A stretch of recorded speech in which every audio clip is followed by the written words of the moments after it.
അല്ലാഹു നിനക്ക് തന്നതിൽ മുഴുവനും നീ പരലോകം ലക്ഷ്യമാക്കണം. വലാ തൻസ നസീബക മിനദ് ദുനിയാ, ദുനിയാവിൽ നിന്ന് നിനക്ക് നിന്റേതായി നൽകപ്പെടുന്നൊരു വിഹിതമുണ്ട്, ആ വിഹിതം നീ മറന്നുപോകണ്ട. ദുനിയാവിൽ നിന്ന് നിനക്കായി തരുന്ന വിഹിതം എന്താണ്? അതേ മഹാന്മാരായ പണ്ഡിതന്മാര് പറഞ്ഞു, അള്ളാഹു ഈ പറഞ്ഞതിന്റെ താല്പര്യം 2-3 തുണിക്കഷ്ണങ്ങളാണ്.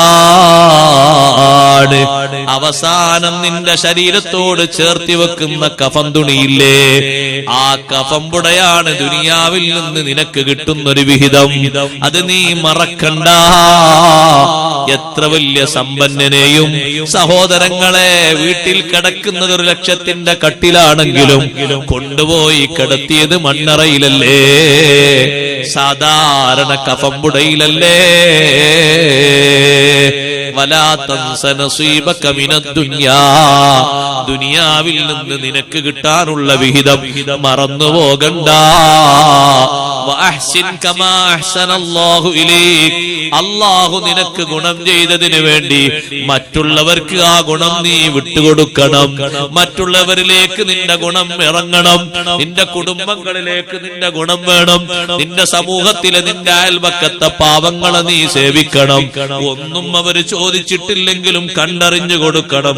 അതുപോലെ നിന്റെ കുട്ടികൾക്ക് ഇൽമു പഠിപ്പിക്കുന്ന ഉസ്താദുമാര്, മുഅല്ലിമുകൾ, അവരെ കൂട്ടത്തിൽ പാവങ്ങളുണ്ട്, വീടില്ലാത്തവരുണ്ട്, കടബാധ്യതയുള്ളവരുണ്ട്. ആരോടും ഒന്നും പറയാതെ ക്ലേശങ്ങളൊക്കെ മനസ്സിൽ വെച്ച് ഖാലിഖായ റബ്ബിനോട് ദുആ ചെയ്ത് പൊരുത്തപ്പെട്ട് ജീവിക്കുന്ന പാവങ്ങളായ ഉസ്താദുമാരുണ്ട്.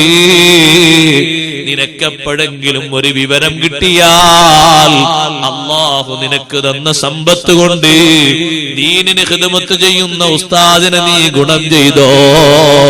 വഅഹ്സിൻ കമാ അഹ്സനല്ലാഹു ഇലൈക്, അല്ലാഹു നിനക്ക് ഗുണം ചെയ്തതുപോലെ, നന്മ ചെയ്തതുപോലെ മറ്റുള്ളവർക്കും നീ ഗുണം ചെയ്യണം. എന്നെ പോലെ എന്റെ അനുജനും നല്ല നിലക്ക് ജീവിക്കണം. എന്നെ പോലെ എന്റെ കൂട്ടുകാരനും നല്ല നിലക്ക് ജീവിക്കണം.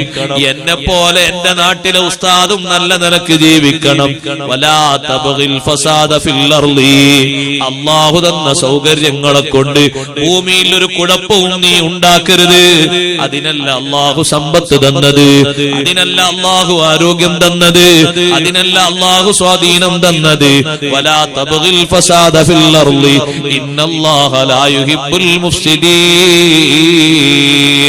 മരിക്കുന്ന സമയത്ത് ഒരുപാട് നന്മകൾ ദുനിയാവിൽ ചെയ്തിട്ട് മനസ്സിലെങ്കിയിട്ട് താജുൽ ഉലമാ തങ്ങളുപ്പാപ്പ പറയാറില്ലേ, ഖൽബ് ലംഘി ഹൃദയം ലംഘി ഈമാനോടെ മരിക്കണമെന്ന്.